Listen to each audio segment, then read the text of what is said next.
Good morning and welcome to study I Q my dear friends. मैं हूं Prashant Mawani. I hope you all are in good. आज 12 June 2020 है, दिन है Friday. Dear friends, आज net के कुछ इश्यूज चल रहे थे तो इसकी वजह से चीज़ें जो हैं वो थोड़ी हमें रीशेड्यूल करनी पड़ी हैं, तो उसके लिए हमें माफ़ कीजिएगा। विपन सर का लेक्चर भी हमें रीशेड्यूल करना, मेरा लेक्चर जो है ये भी मुझे रीशेड्यूल करना पड़ा, तो we are sorry about it अगर आपको थोड़ा वेट करना पड़ा है इसके लिए। तो आज हमारे टेबल के ऊपर है डियर फ्रेंड्स 4 इंपॉर्टेंट टॉपिक्स। इसमें भारत और चाइना के बीच में जो इश्यू चल रहा है उसके बारे में बात करेंगे, कोरोना वायरस के साथ जुड़े हुए कुछ इंटरेस्टिंग आर्टिकल्स हैं और बहुत सारी इंपॉर्टेंट न्यूज़ आइटम्स भी आज हैं। आगे बढ़े उससे पहले डियर फ्रेंड्स, स्टडी आईक्यू की टीम ने मिलकर एक स्मार्ट कोर्स डिज़ाइन किया है। ये स्मार्ट कोर्स सिविल सर्विसेज की एग्जामिनेशन को रिक्वायरमेंट, जो सिविल सर्विस एग्जामिनेशन की रिक्वायरमेंट है उसको ध्यान में रखते हुए, उसको फोकस में रखते हुए ख़ास बेस्ट फैकल्टीज़ ने मिलकर इसको तैयार किया है। प्री और मेंस दोनों एग्जाम्स ये स्मार्ट कोर्स कवर करता है। आई एम श्योर आपको इसके बारे में ज़्यादा जानना है, then all you have to do is download our mobile application. आज के लेक्चर की पीडीएफ आपको मेरे टेलीग्राम चैनल के ऊपर से मिल जाएगी। You can follow me on Facebook regular basis पर। प्लीज़ मेक श्योर कि आप इस सीरीज़ को दूसरे स्टूडेंट्स के साथ शेयर करें। आप में से कुछ स्टूडेंट्स जो हैं उन्होंने लिखा भी है कि एक स्टूडेंट ने बताया कि वो कुछ 20 जैसे जितने स्टूडेंट्स के साथ वो रेगुलर बेसिस पर शेयर करते हैं, तो thank you so much for doing it. And दूसरे जो स्टूडेंट्स हैं उनसे भी ये रिक्वेस्ट है कि आप हर एक स्टूडेंट जो हैं, जो भी इसको आपको लगता है कि इससे आपका फ़ायदा हो रहा है, तो प्लीज़ मेक श्योर कि इस वीडियो को आप शेयर करें। आज का वीडियो पसंद आता है then hit the like button and don't forget to subscribe to our YouTube channel. इससे पहले भी हमने बात तो कर ली है LAC के बारे में, यानी कि लाइन ऑफ एक्चुअल कंट्रोल, और पिछले लगभग 1 महीने से भारत और चाइना के बीच में जो स्टैंड ऑफ हैं इसके बारे में भी हमने विस्तार से चर्चा की थी। तो आज फिर से हम इस पर्टिकुलर टॉपिक के बारे में क्यों बात कर रहे हैं, क्योंकि इस आर्टिकल में ये सजेशन दिया गया है कि भारत को क्वाइट डिप्लोमेसी का मतलब ये है कि एग्रेसिव ना होते हुए, पब्लिक में चीज़ों के बारे में बात ना करते हुए, पर्दे के पीछे अगर आप चाइना के साथ एक टेबल के ऊपर बैठ सकते हैं, बातचीत कर सकते हैं, then we should do that thing. ऐसा इस पर्टिकुलर आर्टिकल में सजेशन दिया गया है। कुछ इंपॉर्टेंट इंटरेस्टिंग फैक्ट्स भी हैं, लेकिन सबसे पहले देख लेते हैं कि किस पर्टिकुलर जगह पर ये चीज़ें जो हैं वो चल रही हैं। आज मैं चाहता हूं कि आप 3 ऐसे पॉइंट्स हैं जिनके ऊपर आपको फोकस करना है। एक है गलवान वैली, तो ये यहाँ पर है। दूसरा है पेंगोंग लेक, और थर्ड जो है ये वाला है नाकुला, ये सिक्किम में है। ये दोनों पॉइंट्स जो हमने देखे, of course this are part of Ladakh, और ये वाला पोर्शन जो है Nakula, this one is in Sikkim. Okay, तो ये जियोग्राफिकल चीज़ आपको क्लियर हो गई, तो let's move on. On 9th June, sources in Indian Army said Indian and Chinese troops यानी कि soldiers, Indian and Chinese troops began a partial disengagement from some of the stand-off points. ध्यान रखिए यहाँ पर क्या बताया है उन्होंने, some of the stand-off points। मैं बताऊंगा कि इसका मतलब क्या है, पहले मैं ये एक छोटा सा पैराग्राफ पढ़ लूँ। Some of the standoff points along the line of actual control in eastern Ladakh, which has seen tensions since early May. पहली बार ऑफिशियल ऐसा कंफर्मेशन मिला है कि एक जगह पर नहीं लेकिन बहुत सारी जगहों पर, मल्टीपल जगहों पर हमें स्टैंड ऑफ देखने को मिला है LAC के ऊपर। This is the first time ऐसा कोई ऑफिशियल स्टेटमेंट हमें देखने को मिला है। The picture that emerged on 9th June indicated we are at the beginning of the process to resolve the situation and not at the end. 9th जून को ये जो ऑफिशियल स्टेटमेंट आया है उससे एक चीज़ हमें पता चलती है, और वो ये है कि अभी तो सिर्फ डिस्कशन या फिर ये जो प्रॉब्लम को सॉल्व करने की जो एक पूरी जो एक मैटर है, ये उसको सॉल्व करने की अभी तो सिर्फ शुरुआत हुई है, इसका अंत जो है वो नहीं आया है। This is just a starting, right? We have to keep this thing in mind.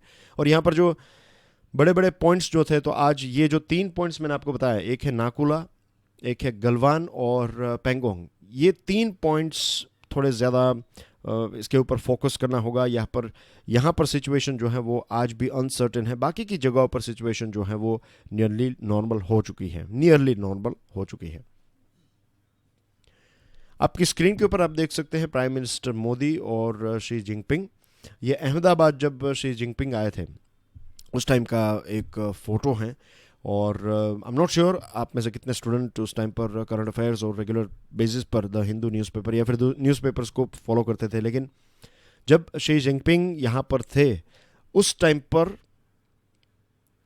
Ladakh में, और ये जो LOC वाला पोर्शन, LAC वाला पोर्शन जो है, लाइन ऑफ एक्चुअल कंट्रोल वाला पोर्शन जो है, यहाँ पर समथिंग सिमिलर, ऐसा ही कुछ हमें देखने को मिला था कि चाइनीज़ ट्रूप्स जो हैं, चाइनीज़ सोल्जर्स जो हैं, वो हमारी ज़मीन में आ चुके थे, उन्होंने टेंट और ये सारी चीज़ें लगा दी थी। तो कैसे टाइम पर हुआ कि एक तरफ शी जिनपिंग यहाँ पर है और दूसरी तरफ, एक तरफ भारत के टॉप लीडर्स इस प्रकार की तस्वीरें जो हैं वो रिलीज़ करें और दूसरी तरफ इस प्रकार के इश्यूज चल रहे थे। लेकिन उस टाइम का प्रॉब्लम जो है वो भी सॉल्व हो गया। इससे पहले भी जितने स्टैंड ऑफ्स हुए हैं वो सॉल्व हो गए हैं, और सारे के सारे स्टैंड ऑफ्स में एक चीज़ जो कॉमन है वो है क्वाइट डिप्लोमेसी। क्वाइट डिप्लोमेसी का मतलब ये होता है कि चिल्लाकर एग्रेसिव तरीके से पब्लिक में अगर सरकार बातचीत करे कि हम उनको ये कर देंगे वो कर देंगे, तो this will not help. Past governments ने भी, चाहे UPA की गवर्नमेंट हो चाहे NDA की गवर्नमेंट हो, जब UPA की सरकार थी तब उस टाइम पर नेशनल सिक्योरिटी एडवाइज़र थे शिव शंकर मेनन, और शिव शंकर मेनन साहब जो हैं उन्होंने लिखा है कि inside the making of India's foreign policy, उसमें कहा है कि मेन चीज़ जो उन्होंने की थी उस टाइम पर, 2013 की बात है प्रिसाइसली, 2013 में जब इस प्रकार की सिचुएशन देखने को मिली तो पब्लिक रिटोरिक, जो लोग बातें करते हैं तो उसको काम और स्टडी रखने की कोशिश की। भारत ने अपनी स्ट्रेंथ जो है वो भी दिखाई। इसी के साथ चाइना को वापस जाने का रास्ता जो है उसमें भी कोई हमने रुकावट नहीं की। वापस जाने के लिए, अगर उनको वापस जाना है तो वो दरवाज़ा भी उनके लिए खुला था। तो ये कुछ सिचुएशंस ऐसी की, और ये सारी चीज़ें किस अम्ब्रेला के तहत हुई? क्वाइट डिप्लोमेसी के तहत। तो ऐसा ही हमने 2017 में भी किया था। 2017 की बात करें तो भूटान वाला जो पोर्शन है नाथुला, जिसके बारे में हमने बात की थी, ये नाथुला पास है और यहाँ पर है Bhutan, this is Sikkim here, और सिक्किम और भूटान के बीच में चाइना का थोड़ा पोर्शन है। और ये जो मेन प्रॉब्लम हुआ था ये यहाँ पर हुआ था डोकलाम, राइट? इसको डोकाला भी कहते हैं या फिर डोकलाम भी कहते हैं। तो डोकलाम में जो मेन इश्यू हुआ था उसमें चाइना ने इस पोर्शन में कंस्ट्रक्शन करने की शुरुआत कर दी थी। अब यहाँ पर फोकस कीजिए इस लेज़र पॉइंट के ऊपर।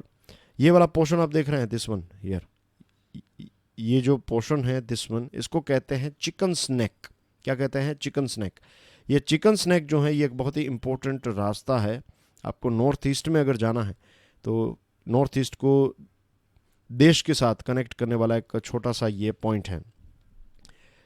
अब यहाँ पर अगर चाइना ने अपना कंस्ट्रक्शन और ये सारी चीज़ें में से एक प्रकार की मिलिट्री बेस यहाँ पर बना लिया, कंस्ट्रक्ट कर लिया, तो यहाँ से डायरेक्टली चाइना फ्यूचर में अगर कोई अटैक होता है भारत के साथ या फिर वॉर होता है तो यहाँ पर अटैक कर सकता है। और ये एक बार आपने तोड़ दिया, इस गर्दन को तोड़ दिया, तो उसके बाद आपका नॉर्थ ईस्ट के जो 7 सिस्टर स्टेट्स जो हैं वो वल्नरेबल हो जाएंगे। वो चाइना इसके ऊपर ईजिली कंट्रोल कर सकता है।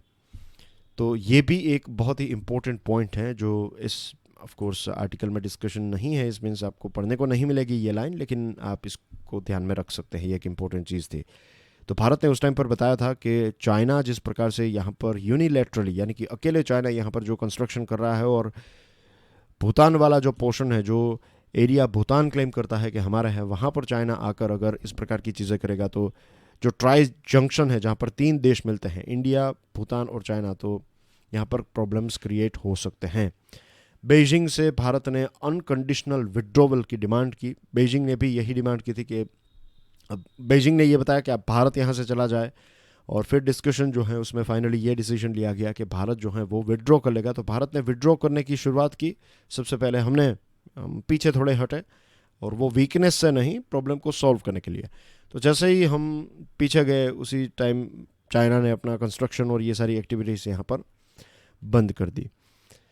तो यहाँ उस टाइम पर भी क्वाइट डिप्लोमेसी को फॉलो किया गया था। The tensions on the LAC are neither the first nor likely to be the last. ये पहली बार ऐसा नहीं हुआ है, एज वी नो। जो करंट 2020 की सिचुएशन है ये फर्स्ट टाइम नहीं है, और ये लास्ट टाइम भी नहीं है। फ्यूचर में भी हमें इस प्रकार के इश्यूज देखने को मिल सकते हैं।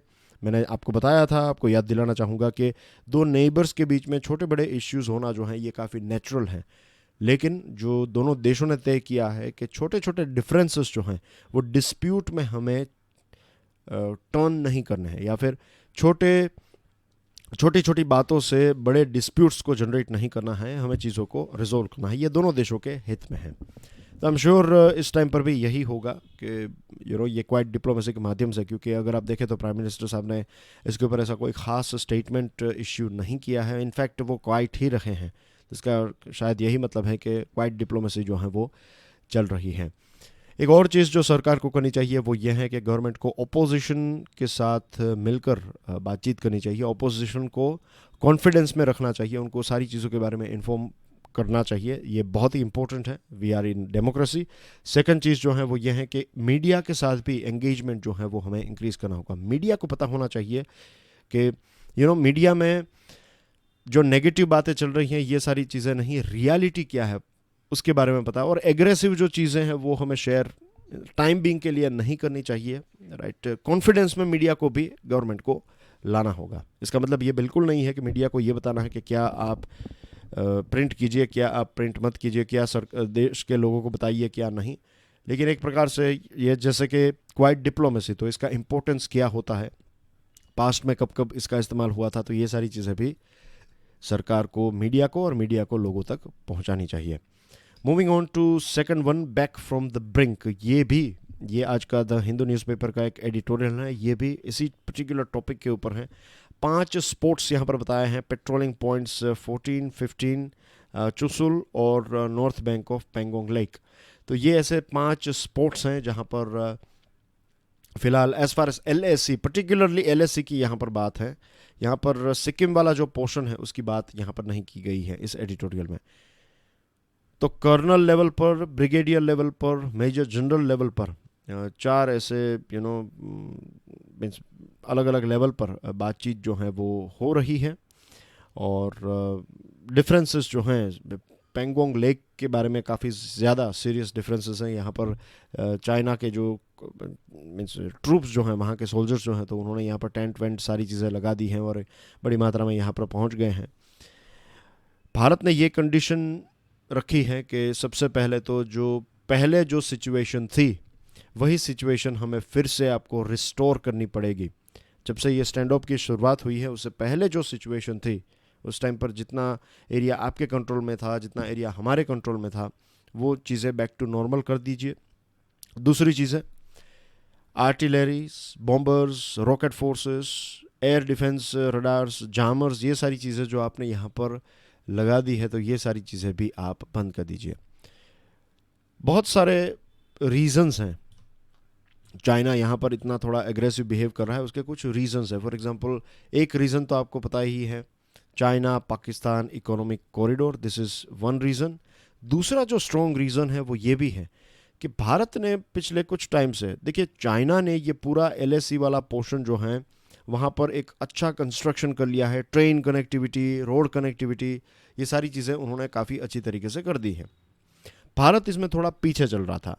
अब भारत भी इसके ऊपर बेसिकली बॉर्डर एरिया के ऊपर जो इंफ्रास्ट्रक्चर है वो हम क्रिएट कर रहे हैं, रोड्स बना रहे हैं, ताकि अगर फ्यूचर में, भगवान ना करे ऐसा हो, लेकिन अगर कोई युद्ध हो जाता है या फिर ऐसी कोई सिचुएशन आ जाती है तो ईजिली हमारे ट्रक्स जो हैं वो वहाँ पर पहुँचकर सारा सामान जो है वो पहुँचा सकें।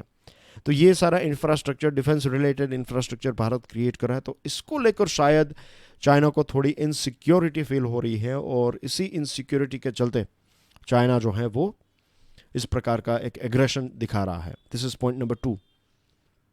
पॉइंट नंबर 3 ये भी हो सकता है because of this COVID-19, right. ध्यान जो है कुछ और तरफ चला जाए, फिर भारत के USA के साथ रिलेशनशिप जो इम्प्रूव हो रहे हैं, तो एक प्रकार से चाइना उसके भी रिएक्शन में हमारे ऊपर इस प्रकार की चीज़ें कर रहा हो। 5th जो है वो ये भी हो सकता है कि पाकिस्तान और चाइना के बीच में जो फ्रेंडशिप है, तो उस फ्रेंडशिप की ताकत दिखाने के लिए चाइना ऐसा कर रहा हो। तो इसके कोई एक पर्टिकुलर सिर्फ रीज़न नहीं है, राइट। कोई एक चीज़ को लेकर कोई देश जो है वो वैसे ऐसा करता भी नहीं है। मल्टीपल चीज़ें जब मिल जाती हैं, बहुत सारे फ़ायदे आपको मिलेंगे, तब जाकर आप ऐसा कोई स्टैंड उठाएंगे, राइट। तो ये चीज़ हमें ध्यान में रखनी है। If there is one thing that the recent tensions have made it clear, it is the urgent need for better communication. एक चीज़ जो इस स्टैंड ऑफ ने प्रूव की है वो ये है कि दोनों तरफ, राइट, दोनों लोगों को, चाइना और इंडिया के जो भी मिलिट्री पर्सनल हैं, मिनिस्ट्री ऑफ एक्सटर्नल अफेयर्स के या फिर फॉरेन मिनिस्ट्री के पर्सनल हैं, we have to develop better communication, अच्छी तरीके से बातचीत हो, क्योंकि बातचीत से ही सारे प्रॉब्लम सॉल्व होंगे। और जो नेगेटिव वर्ड्स हैं, थ्रेट्स हैं, जैसे कि अक्साई चीन को हम वापस ले लेंगे, तो इस प्रकार के जो स्टेटमेंट्स हैं उनसे भी हमें बचना चाहिए। अगर हम लेना चाहते हैं तो हमें उसकी स्ट्रेटेजी बनानी चाहिए, rather than saying it we should do it. Moving on, a better rate. Corona virus के ऊपर काफ़ी सारा मीन्स एक इंटरेस्टिंग डेटा आपको दो आर्टिकल्स में, एक ये जो है ए बेटर रेट, ये द हिंदू न्यूज़पेपर का है, और नेक्स्ट वाला जो है ये वाला आर्टिकल है टाइम्स ऑफ इंडिया में से। तो सबसे पहले इसको देखते हैं। एक खुशखबरी है, एक माइलस्टोन भारत ने अचीव किया है। माइलस्टोन ये है कि थर्सडे की बात करें तो, थर्सडे को यहाँ पर स्पेलिंग मिस्टेक है, थर्सडे की बात करें तो 1,46,716 जितने लोग जो हैं वो कोरोना वायरस में रिकवर हो गए, और एक्टिव केसेस कितने थे? 1,42,697। पहली बार ऐसा हुआ कि रिकवरी का आंकड़ा जो है वो एक्टिव केसेस से ज़्यादा अच्छा था। तो this is a big milestone for our country, right. बहुत सारे लोग जो हैं वो डिस्चार्ज होते जा रहे हैं, हर रोज़ इतने सारे लोग जो हैं वो डिस्चार्ज किए जा रहे हैं। डिस्चार्ज की पॉलिसी जो है उसको भी सरकार ने थोड़ा चेंज किया है। भारत का सबसे पॉजिटिव पॉइंट जो है, अब इसके पीछे रीज़न क्या है वो हमें नहीं पता, लेकिन अच्छी बात यह है कि फेटालिटी रेट, यानी कि यहाँ पर कोरोना वायरस किसी को हुआ और उसकी मृत्यु होने के चांसेस, 100 लोगों को अगर कोरोना वायरस हुआ तो 3 लोगों की मृत्यु का रेट है रफली, राइट, 2.8% फेटालिटी रेट। तो 100 लोग में से सिर्फ 3 लोगों की ही, सिर्फ शब्द का इस्तेमाल मैं इसलिए यहाँ पर कर रहा हूँ क्योंकि अगर हम इटली, यूके, यूएसए, फिर दूसरे देशों के कंपैरिजन में देखें तो 2.8 is not bad at all. Discharge की पॉलिसी जो है वो सरकार ने चेंज की है, और यहाँ पर कुछ ऐसे मैटर ऑफ कंसर्न हैं। पहला ऐसा था कि 24 आवर्स में 2 टेस्ट की जाती थी, अगर 2 नेगेटिव टेस्ट आपकी आती हैं तब आपको घर जाने की अनुमति दी जाती थी। Second thing, any patient who does not show any symptom over 3 days is allowed to go home. अगर कोई व्यक्ति जो है वो 3 दिनों तक कोई भी सिम्टम्स नहीं दिखाई देते तो फिर उनको घर जाने की अनुमति दी जाती है। Patients who were on critical care require only 1 negative test to be discharge. कोई क्रिटिकल केयर में है तो उनकी एक टेस्ट की जाएगी, अगर उसमें वो नेगेटिव आए तो फिर उनको घर जाने दिया जाएगा। Discharge is likely to be followed up with home isolation for a period of 7 days और 2 weeks with restrictions on movement outside the home. किसी को अगर डिस्चार्ज किया तो फिर 1 हफ्ता या फिर 2 हफ्ता, 1 हफ्ते के लिए या फिर एक फोर्टनाइट के लिए उनको क्वारंटीन रहना पड़ेगा। इस प्रकार की आइसोलेशन जो कहते हैं हम, होम आइसोलेशन। तो ये कुछ नॉर्म्स जो हैं उसमें कुछ बदलाव किए गए हैं। एक चीज़ हमें ध्यान में रखनी है वो ये है कि नेचुरल जो ट्रेंड है, इसका नेचुरल पाथ जो है वो फिर आज भी अप ही होता जा रहा है। नए नए केसेस हमारे सामने आते जा रहे हैं, और अभी भी हम पीक पर नहीं पहुंचे हैं, राइट। तो ये एक सिग्नल भी है। सिग्नल ये है कि लॉकडाउन ख़त्म हो गया है लेकिन कोरोना वायरस ख़त्म नहीं हुआ है। We have to be very careful. और न्यूज़ आइटम्स मैंने यहाँ पर ज्वाइन की हैं, राइट। न्यूज़ आइटम को देखें तो देखिए, ये बेसिकली ये यहाँ पर एडिटोरियल जो है ये ख़त्म हो गया। यहाँ पर बस यही पॉइंट है कि अच्छी केयर हमें प्रोवाइड करनी है, which is very basic. ICMR, Indian council of medical research, news item ये है कि ICMR ने ये बताया है कि आज भी भारत में कम्युनिटी ट्रांसमिशन जो है उसकी शुरुआत नहीं हुई है। Director general of ICMR doctor Balram Bhargava साहब ने ये बताया कि सर्वेलेंस और कंटेनमेंट स्ट्रेटजी जो है इसको हमें कंटिन्यू रखना पड़ेगा। उन्होंने ये भी बताया कि केसेस पर लाख पॉपुलेशन, 1 लाख की पॉपुलेशन में केसेस अगर देखें तो लोवेस्ट इन द वर्ल्ड हमारे देश में है। इसी के साथ मृत्यु दर की बात करें तो भी we are amongst the lowest in the world. Recovery rate 49.21% तक पहुंच गया है, और एक सीरो सर्वे किया गया, ICMR population based sero survey, तो इसमें यह पता चला कि 83 डिस्ट्रिक्ट में सिर्फ 0.73% जितने लोग ही इसकी चपेट में आए थे। लॉकडाउन और कंटेनमेंट के बारे में इस रिपोर्ट में ये बताया है कि ये काफ़ी सक्सेसफुल रहा है, और ये चीज़ बताई है कि पार्ट 1 जो है इस सर्वे का ख़त्म हो गया है, पार्ट 2 जो है वो चल रहा है।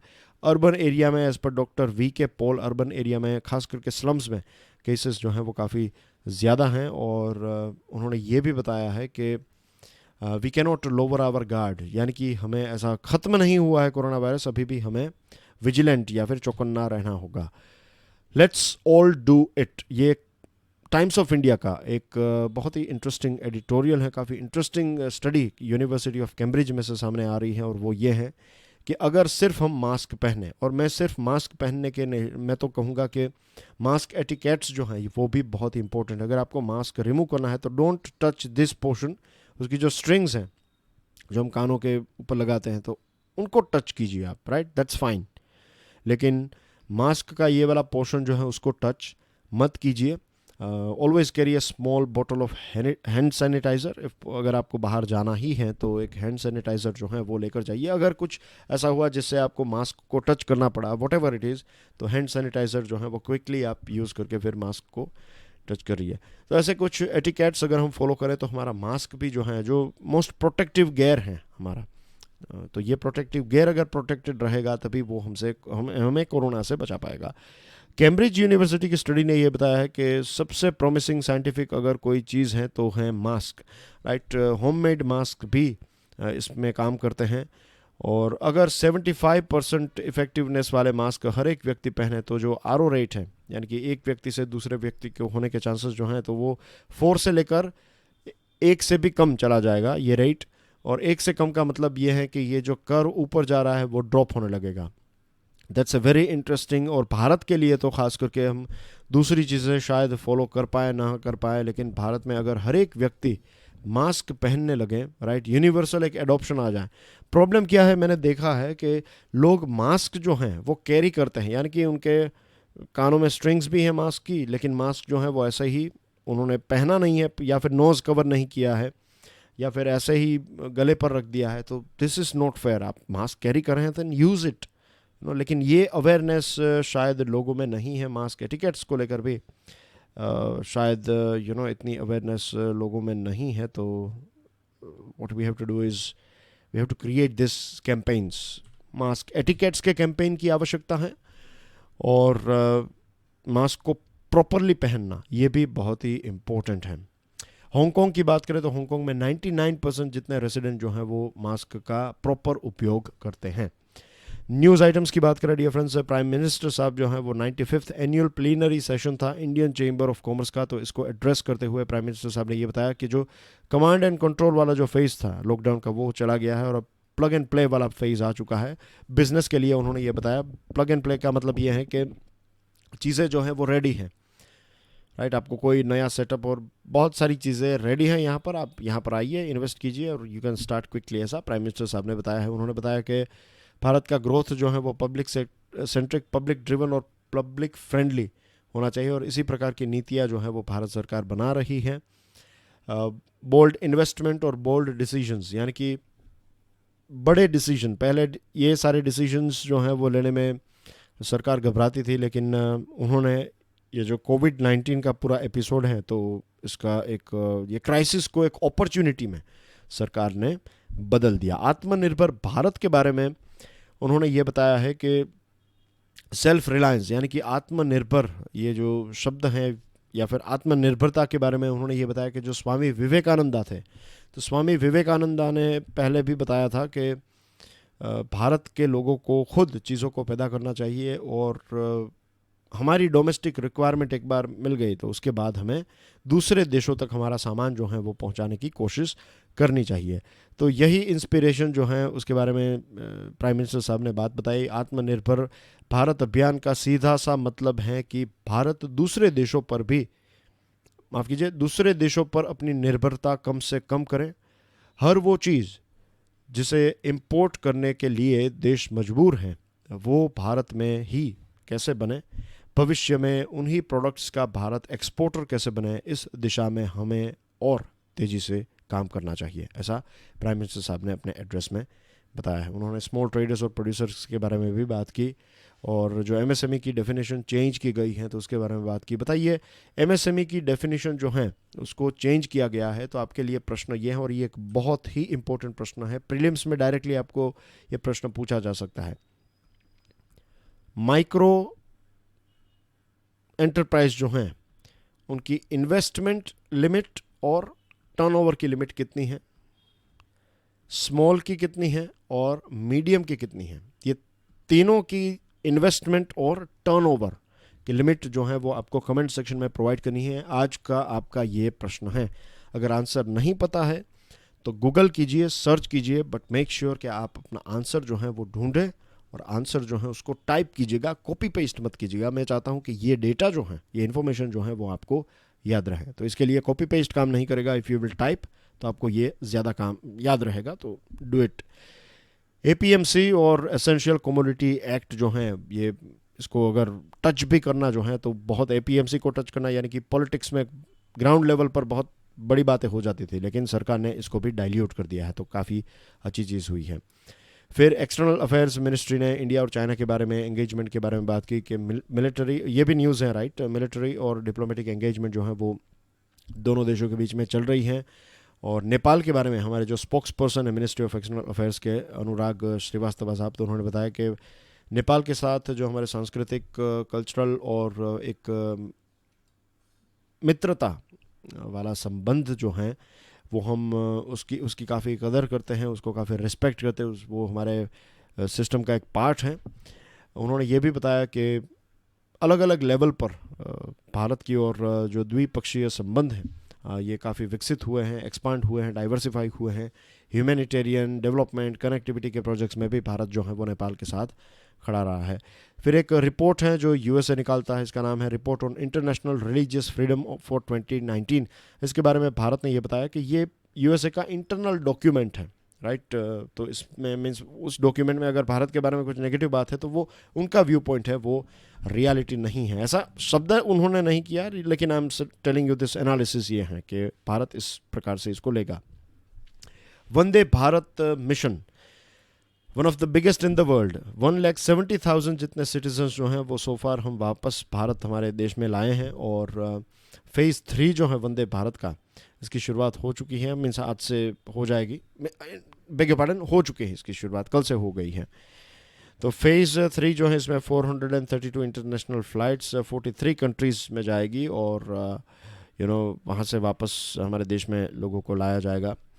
Moving on to last item of the day, एक India ranking 2020 higher educational institutions की जो रैंकिंग है वो रिलीज़ की गई है by human resource ministry, human resource development ministry. और इसमें आईआईटी मद्रास जो है ओवरऑल रैंकिंग में टॉप पोजीशन के ऊपर है हमारे देश में, आईआईटी मद्रास राइट।